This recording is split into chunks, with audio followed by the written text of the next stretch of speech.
Welcome back to Smart Architectural Programming. Today, we're diving into a fascinating CSS technique, using a toggle button to control animation speed. Let's get started. First up, we have the HTML structure.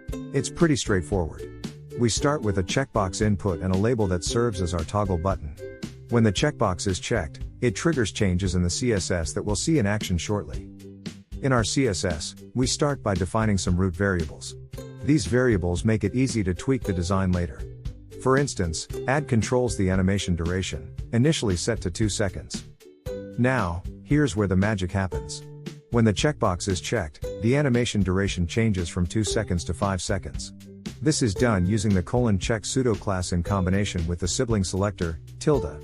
All elements inside .nucl will have their animation duration updated. The .nucl class sets up the core structure for the spinning animation. We've used multiple radial gradients to create a layered effect, giving a 3D-like appearance. The animation itself is handled by the turn keyframe, rotating the entire element over 60 seconds.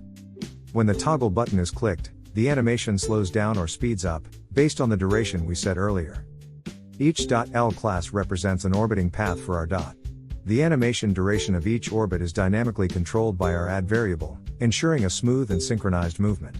The .dot class further inherits this duration, keeping everything in sync. And that's it. A simple yet powerful way to control animation speed using just a toggle button and a few lines of CSS. Feel free to experiment with different speeds and styles. Thanks for watching, and don't forget to check out more tutorials on smart architectural programming.